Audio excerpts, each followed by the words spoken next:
I would be remiss if I did not ask you on April 1st, somebody who has pulled many a prank in his day, give me your best one.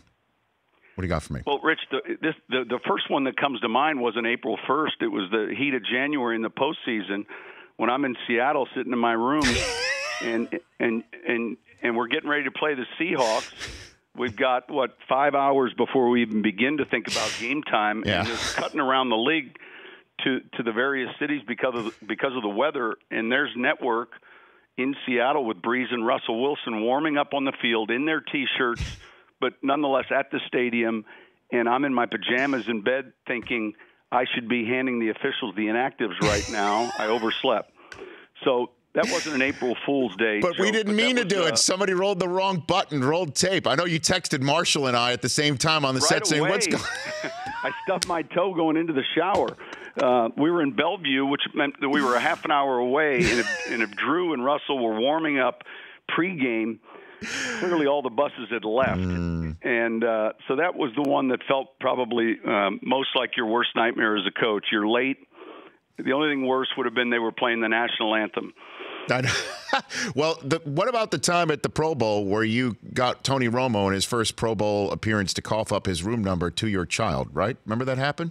Yeah. Back in the day? So that was 2006, and it was the first time I ever attended the Pro Bowl. We were coaching the NFC's team. We had back then the Pro Bowl was after the Super Bowl, and we had lost to the Bears in the championship game.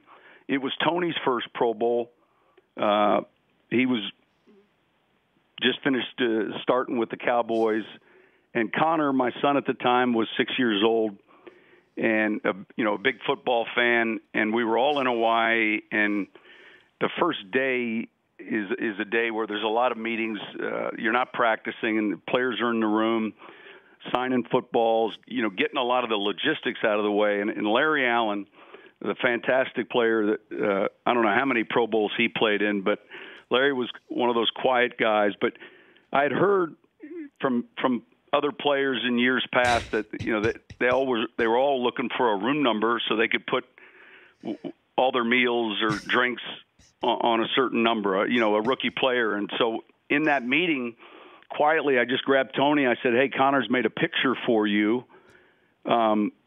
He's excited to see. Is there a room he can deliver it to?" And Tony right away, 6:38. And at that moment, Larry Allen was signing a football. I want you to just picture his eyes just raised up, looked at me, kind of winked, and then went right back down to signing.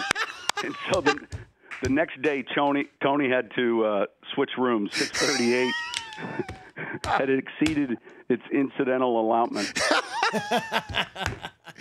You're the best. It was over. He had to switch rooms. Yes.